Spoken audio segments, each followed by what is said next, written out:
Hari Om. In the fifth module of the software engineering course, we are currently discussing software testing, in which the introduction and some of the terminologies and the different levels of testing we have already seen in our previous videos. We have also talked about what is functional testing, which is otherwise called as black box testing. We have discussed the different techniques of black box testing, boundary value analysis, equivalence class partitioning, decision table based testing in our previous video. Now in this video we are going to talk about what is cause effect graphing technique, which is one of the black box testing which we are going to discuss in this video.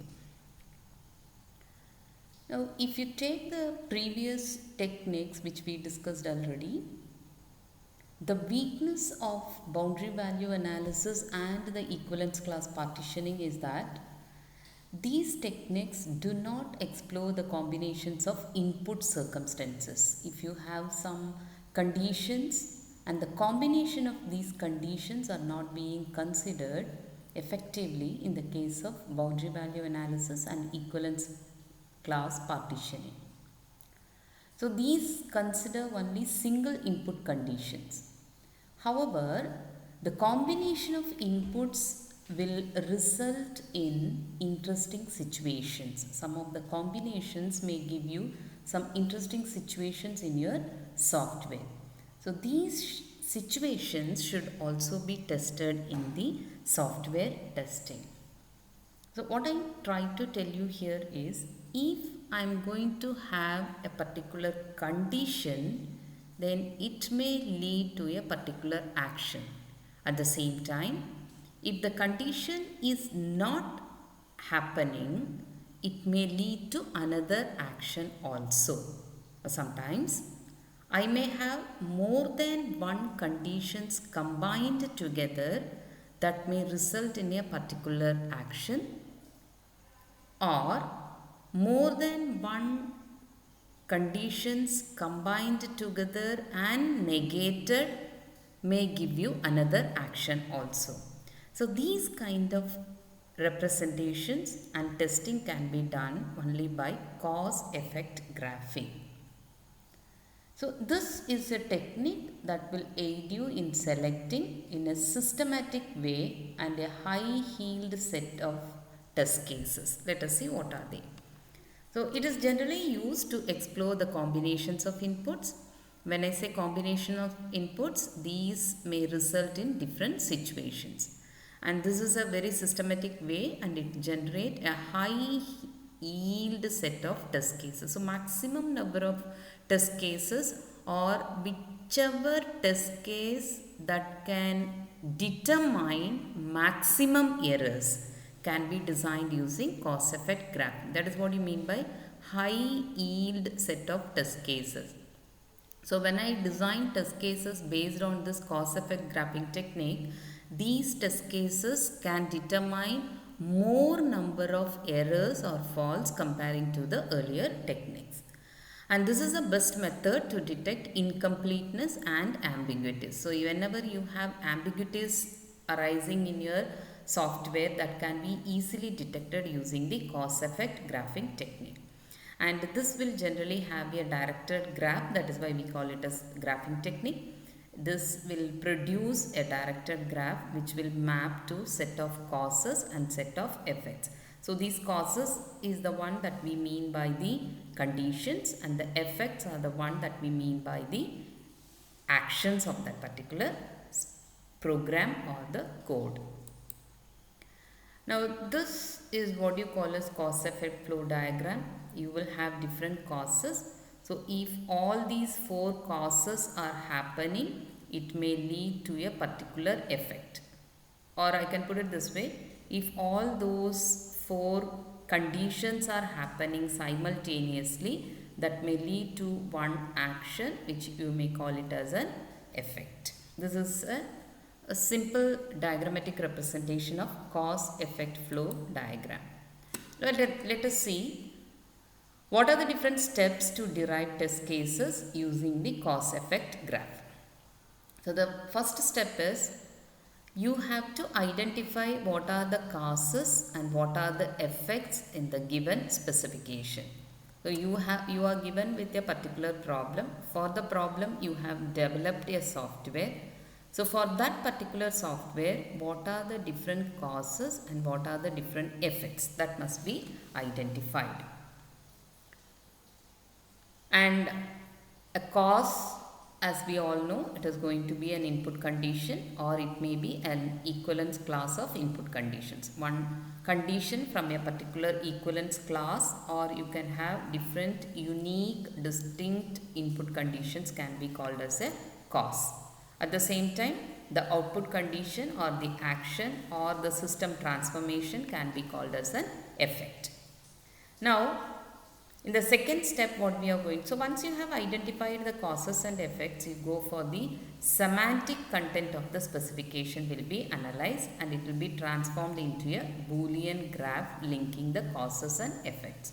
So you identify the list of causes, you identify the list of effects. Now what you are going to do, you find out the relation between the causes and effects based on the semantic of the specification and you analyze it. And you transform all these causes and effects into a graph which will be linking the causes and effects. We will be seeing an example, don't worry.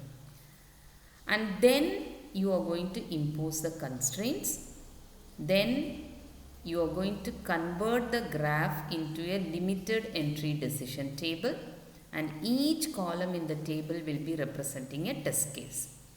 Then the columns in the decision table are converted into test cases. This is how we are going to derive test cases using the cause effect graphing technique. So what we do, for the given problem, identify the list of causes and effects, then find out what is the relationship between the causes and effects based on the semantic content of the specification. Then you are going to draw the graph that will be linking the relevant causes with the corresponding effects. Once the graph is completed, you can start imposing the constraints. We will be discussing what are constraints. So if the constraints are imposed, you are ready to derive the test cases. So before deriving the test case, what you are going to do, you are going to convert the complete graph into a decision based table. Then for each column of the decision table, you can design the test case. That is what we do in the cause effect graph. If so, we have to understand what are the different symbols used in the cause effect graph. So these are the different symbols that are used in the cause effect graph. Identity symbol, the not symbol, then and or. These are the different symbols that will be used in the cause effect graph. So the identity function states that if C1 is 1, then E1 is also 1. That means if this is the cause or if this condition is satisfied, this will be the effect of your system.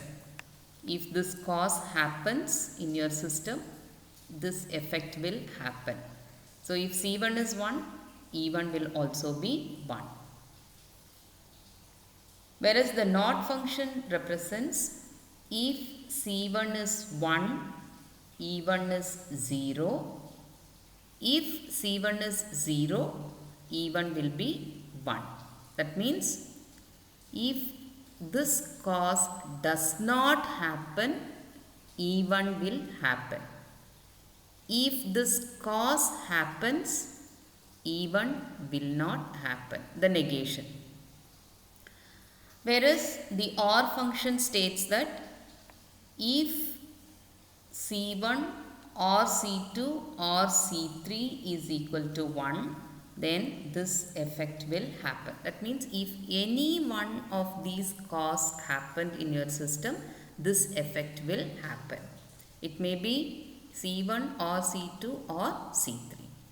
Whereas on the other side, the AND function states that If both C1 and C2 are 1, then E1 is 1, else E1 is going to be 0.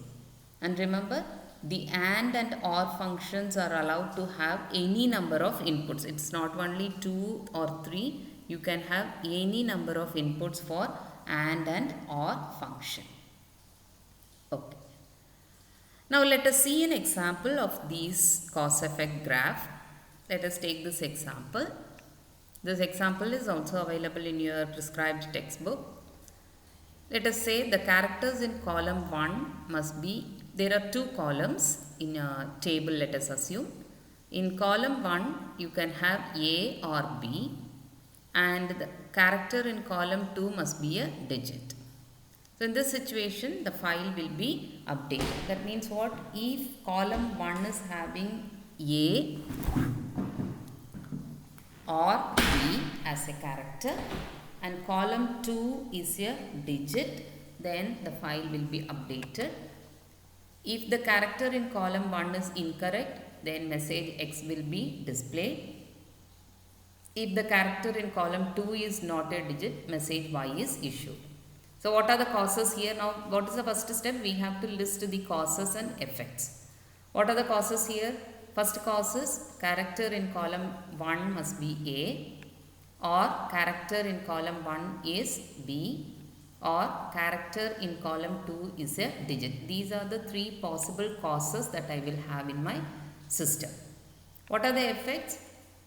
Either you update the file, or message X is to be displayed, or message Y is to be displayed. These are the effects. So let us see how the cause effect graph will be drawn for this particular example. This is the one. So when do you have effect 1? When do you have effect 1? When do you update the file? If C1 is A or C2 is B and the column 2 is having a digit, we will update the file. So what you are going to do? You can have C1 or C2. This is the symbol we have used for or. C1 or C2. Then you will have one particular intermediate condition. If this condition is combined with cos 3. This is not cos 2. This is cos 3. This is cos 3. Please make a note of it. Cos 3. So cos 3 and this intermediate condition combined together will give you the effect. So if column 1 is A or column 2 is B, sorry. If column 1 is A or column 1 is B and column 3, is it column 3? No, column 2. If column 1, C1 specifies column 1 is A, C2 specifies column 1 is B. So column 1 can have A value or column 1 can have B value. If so, check what is the value in column 2. This will be called as cos 3. So in cos 3 it says if there is a digit in column 2, then effect 1. What is effect 1? The file will be updated. Or if the character in column 1 is incorrect, that means in column 1 I don't have A, I don't have B, then I have to issue a message X. So what I am going to do? Column 1 is A or column 1 is B and you negate it. This is a not symbol. If not, you go for issuing message X. Or what you do? If the character in column 2 is not a digit, I have to display message Y. So you check what is the cos 3. Cos 3 is column 2 must have a digit. If not, I issue message Y, which is effect 3. This is how we will be drawing the cause effect graph. I repeat, cos 1 is column 1 must have value A. Cos 2 is column 1 is having a character B. Cos 3, please make a note of it, this is cos 3, not cos 2.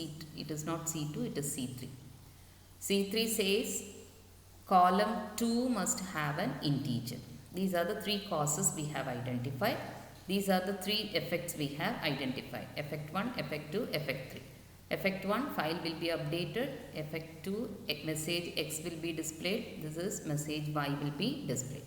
So when this effect happens, if C1 or C2 and C3, effect 1 happens.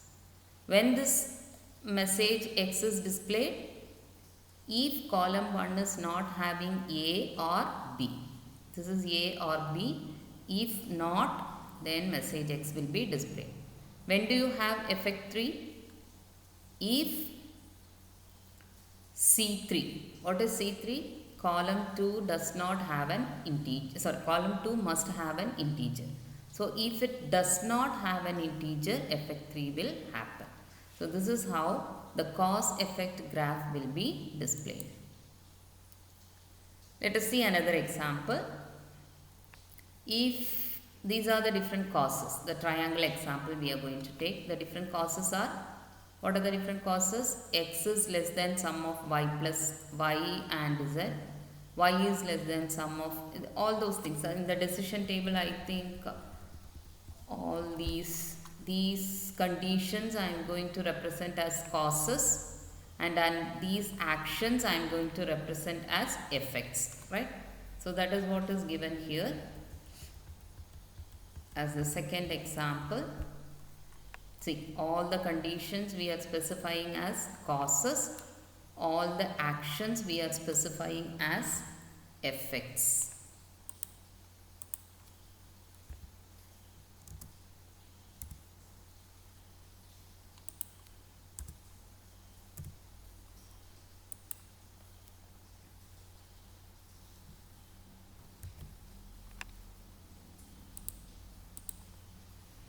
Okay.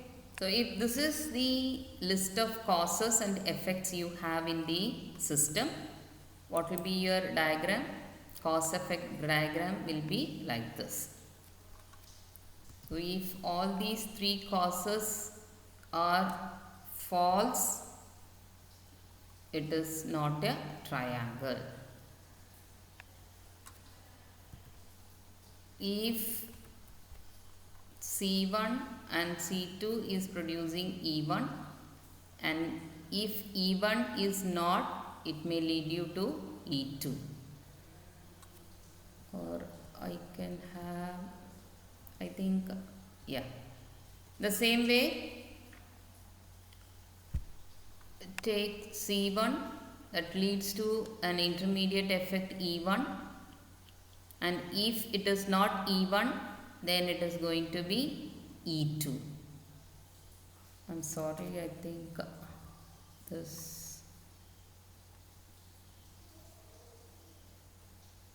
think this is a wrong diagram. I'll give you the diagram in the class, right? So I think this is a wrong diagram. Let me delete it. Please.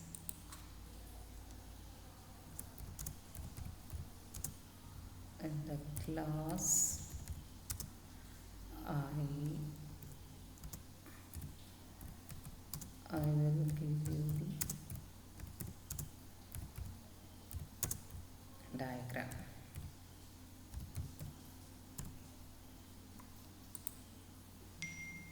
Okay. Yeah, so these are the conditions and these are the effects, and we'll see the cause effect graph diagram in the class during the discussion. Okay. Now when you take the cause effect graph, the direction will be something like this. You will have causes and you may have some intermediate nodes, and then it will lead you to the effects. So this may be the a flow, let me call it as the flow in the cause effect graph. Now if you note the flow, there may be intermediate nodes in between that combine inputs using logical operators such as AND and OR. So whenever you are going to have OR case, I have the intermediate node. Sometimes the condition, see the condition here, it says I want to have these two conditions output combined with this particular condition, then I am going to have the intermediate node. So in those cases we will go for the intermediate nodes, otherwise you can directly take the causes to the effects. That is how the cause effect graph direction will look like, right? So let me stop here. I will come back with the next video with the diagram, a cause effect diagram of the triangle, and further discussion we can have in the next video of cause effect graph. Thank you.